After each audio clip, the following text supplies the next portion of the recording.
come to the tail end of this interview, allow me to put you on the spot a bit. When you look at what the Africa Development Bank is saying, East Africa as a region has been actually posting very tremendous progress. But has the growth been inclusive? That is the big question. And you are a very big proponent of shared value. Yes.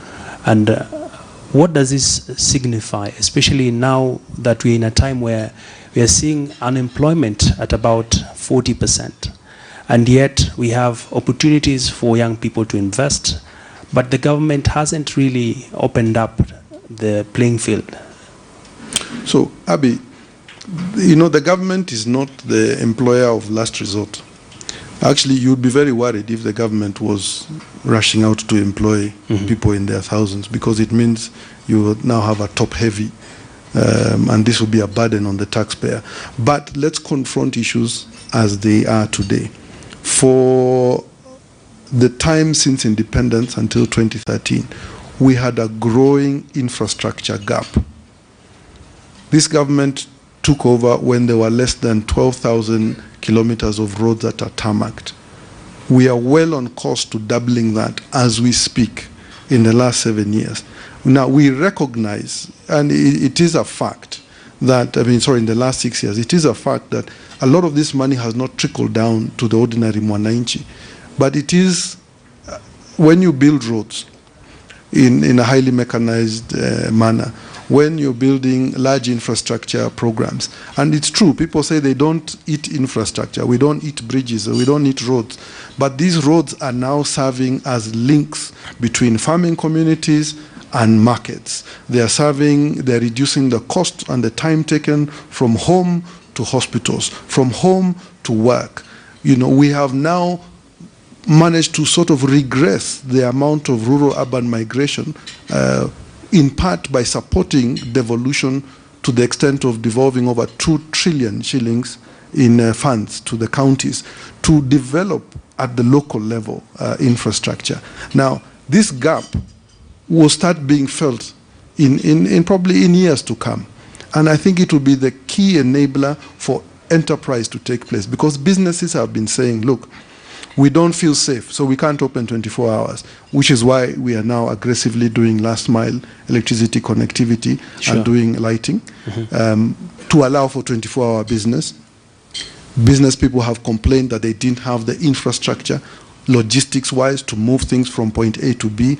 I believe the evidence is there and is visible on what we are doing to improve logistics for business community, to create jobs for themselves. They have complained about the cost and the sufficiency of power, and I believe it is now visible what we have done to move Kenya, the skew of Kenya's energy. We are now, I think, in the top 6 in the world in terms of renewable energy production. And these are all decisions that were made to create an enabling environment for business, and for business to thrive and create jobs. It's a chicken and egg scenario, but this needed to be done first for it to trickle down to business. So probably President Kenyatta may not bear the full dividend of creating jobs immediately at this point in time, but certainly all jobs now coming through the pipeline going forward are as a result of very courageous and forward-looking decisions to improve our infrastructure for future generations. And Nzioka, just before I get your parting shot, I just want to know, what are you doing in terms of fighting graft? Because this seems to be a very huge impediment, especially for the investment community. You have investors having very grand projects that they would like to set up in the country. And one thing actually makes them shy away from Kenya, and that is corruption. I think one of the things that has happened over the last couple of years is the discussing corruption as a taboo subject to now discussing it openly and confronting the challenges openly. I think this government has done significantly to deal with issues of governance, number one, in terms of plugging loopholes for corruption. Number two, taking necessary measures to demonstrate that corruption does not pay. It is under this administration that the Asset Recovery Agency has actually taken money away from people who have enjoyed proceeds of corruption and money laundering. we have strengthened all institutions in the legal justice system, both investigative, prosecutorial, and the judiciary. You know? And yet we are seeing many arrests but few convictions. And we must also ask ourselves which part of the supply chain are we responsible for. We have supplied the suspects with ruthless efficiency, and we continue to do so as the executive and the executive arms of government. But we must also respect our constitutional order and allow the institutions responsible to deal with the last mile of the legal justice system to play their part. The prisons are ready and waiting. There is a gap in between that needs to be dealt with. Let the people responsible deal with it, you know, and let them face Kenyans and explain what they are doing to play their part. We have no problem, and I think the agencies responsible have made a case. They have presented their cases. The president has repeatedly said he is not after, he's not a witch hunt. This is not a McCarthyism regime. But justice must be dispensed either way. Acquit people or convict them. That decision, we all know where it lies, and really we have done everything possible to strengthen those institutions and to allow them the fiscal requirements for them to meet their end of the bargain. And finally, to the international investor community, what would you say about Kenya now that you've seen Bloomberg ranking Kenya among the fastest growing economies in Africa? At the same time, we're seeing a lot of interest, especially with the Big Four. What would be your parting shot, really? You know, one thing Kenya has no problem with is international investors. Our biggest problem is local and domestic. Because whereas Bloomberg acknowledges that Kenya is growing at the rate that it is growing, our local press will never acknowledge that this country is performing well at the macro level. We keep talking about debt default, and we have not defaulted upon one single debt. But We keep talking about the economy is not growing, but this is statistically something that we don't need to play around with. You know, these are numbers that are self-evident to everybody, that the economy is growing at this rate.